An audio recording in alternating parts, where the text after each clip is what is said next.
my pops used to run Def Jam back in the days or whatever, you know what I mean? So I was always around it. The Run DMCs, the LLs, the Flavor Flays, the Leo Cohens. I was always in their company from growing up, so I was kind of inspired by certain situations I was in. I like the limelight. You know what I mean? Being able to have nice cars and nice chains. That's what you like. No, that's what you like. That's what it is. So, as I got older, me and a few people in my team, we came up with the name Rich Fly G's, and it made sense because it fit my lifestyle, you know what I'm saying? What people like to see, they like to see you go hard on your own, you know what I'm saying? And do for yourself. That makes it seem like, you're not a leech, because it's hard to decipher who's a leech and who's not a leech nowadays, you know what I mean? So I'm just like, I'm not a leech. I can speak on real life experiences, and I can make them make sense. I'm not just like, a drug dealer rapper or a gangster killer rapper. I rap about reality. So whatever you hear coming through my music is what I'm going through or what I have been through. Find everybody on my numero uno, Juno, sitting on top, NY fitted, cause I did it. For the green like the Jets, repping Queens like a Met, so American muscle. I'm a vet, no drain or rain, I still wet you. What's good, y'all? What's the Numbers TV? It's your boy Paul Rowe. Make sure you subscribe to the channel if you're not subscribed already, and like the video if you appreciate the content that Paul Rowe, What's the Numbers, I provided. Today we back with another profile piece. This one is on Yadi, aka Yadi G's. In this video we're going to talk about his early years coming up in Queens. After that we're going to focus on Yadi's connections to the legendary hip-hop group Run DMC, most notably Jam Master Jay, with whom he had a relationship with from a young age. Then we'll focus on Yadi's attempt to become a big-time rap star, although he also had one foot in the streets, before finally breaking down the situation that currently has Yadi sitting in jail, convicted of some serious charges. Yadi G's, aka Little D, real name Karl Jordan Jr., is from Hollis, Queens.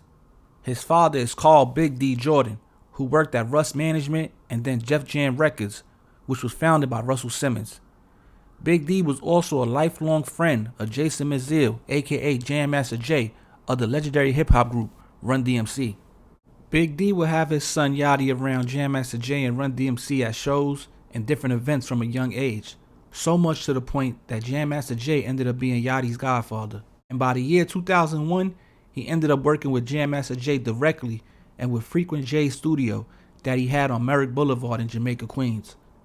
In October of 2002, Jam Master Jay would be killed at the aforementioned studio. His killing would make news headlines for years to come, as the crime would go unsolved for the next 2 decades.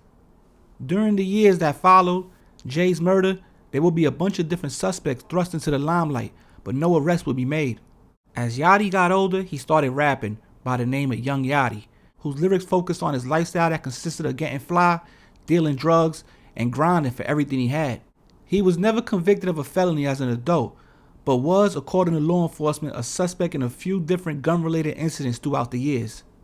As the years went by, Yadi continued to build his name up in Hollis, Queens, while he tried to break into the rap game. His team was known as the Rich Fly G's and consisted of a few different rappers. Numerous mixtapes and videos on YouTube were released throughout the years, but none were able to take Yadi and the Rich Fly G's to the next level in the music business. But although Yadi wasn't able to hit it big in the rap game, he was still getting money and living his life somewhat comfortable. But all that would change in August of 2020 when seemingly out of nowhere, Yadi along with another man named Ronald Tennard Washington were indicted for the murder of Jam Master Jay that had taken place almost 18 years earlier. Once the news broke of Yadi's arrest, a bunch of different stories and narratives started to be released. Some of the stories was that Yadi went to Jam Master Jay's funeral. Another was that Yadi allegedly shot Jam Master Jay's nephew for releasing a rap song, accusing Yadi of killing his uncle, Jam Master Jay. One story that turned out to be true, backed up by evidence, were the pictures that Yadi took in front of the Jam Master Jay mural, proving that Yadi was a cold-blooded individual if what the feds were accusing him of ended up to be true.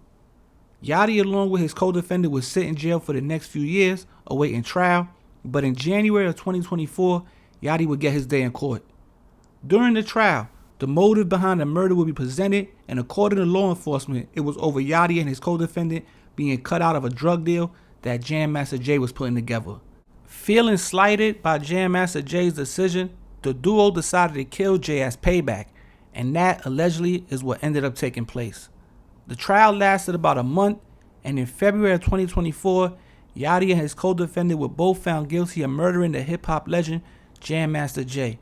The two men faced up to 20 years to life in federal prison when sentenced, and so with those convictions, after 22 years, the investigation of who killed Jam Master Jay was finally complete. Witnesses to the murder who were in the studio that night Jam Master Jay was killed said they initially didn't spill the beans to the police because of fear of retaliation against them or their family for snitching. Yadi was 40 years old at the time of his conviction. But yo, it's What's the Numbers TV. There's a quick profile piece on Yadi, Yadi G's, Young Yadi, King Yadi, Rich Fly G's, Little D out of Hollis, Queens. You feel me now? The details of the murder, they saying Yadi was the gunman, the trigger man, the one who actually shot Jam Master Jay in the head while Tenard held the door down. Supposedly they snuck it through the back door, but another man in the studio left the back door open for them, and they snuck in through the back door. Basically, backed the studio down. They had guns, and Jay got up to give a pound to Yadi or whatever, and they gave a pound or whatever, and he backed out a gun and shot him in the head. This is what the witnesses said. Now, the witnesses supposedly knew they had no mask on. They knew who it was. They seen them. They knew the guys from the neighborhood. But they didn't tell for years on end. That's common when it comes to, dealings inside a neighborhood with individuals from the neighborhood on both sides. Sometimes, when people know both sides, sometimes it's not easy to snitch because of, like they said, fear of retaliation. Or maybe they just didn't feel like telling. Who knows? But years later, they did end up telling. They took the stand, and they got Tenard and Yadi both convicted. Now, people been pointing the finger for years at individuals. They had this person did it, this person did it. It was a bunch of rumors about Preem and 50 because Jam Master Jay signed 50. Then it was on a guy by the name of Curtis Schoon. People were trying to say it was. Then people even said about pointed the finger at Little D and all that because his pops and all. It was a lot going on. Supposedly in the neighborhood, people knew that it was a known, situation in the neighborhood in Queens. But people were still dealing with Yadi for years on end. So I don't know how known it was, or people just chalked it up as, something in the hood that takes place. People in the neighborhood kill each other all the time. You have to kind of be from the specific area to know and to, know both sides of the situation. And, maybe you be caught in the middle. You can't really just pick you might be like, that's fucked up, that's messed up what happened. But you might be able to, be a little more understanding when you know both sides. I don't know exactly how it went down, but supposedly in that neighborhood, it was a known narrative about what actually took place. Now, they were saying Yadi was going to Jam Master Jay's mural on his birthday, his death day, lighting candles. It's numerous pictures with him in front of the mural. And it is what it is at the end of the day. They had that similar situation with like the Chinks drugs murder where they said the guy who killed them went to the funeral and all that. These are things rappers rap about it all the time. You understand about, I go to your funeral, make sure. There's a lot of shit that goes on in the urban communities, man, especially when it got dealing with death and situations like this. Now, his co-defendant Tenard, well known in Queens, has a lot of street history and stories about him, dating back to Stretch, Tupac's homie Stretch that got killed. Bangum Smurf got a story about him cutting him in jail over whatever beef they had. It's a lot. It's a lot with him with Tenard also, you know what I'm saying? So if you want to do your research on it, do your research.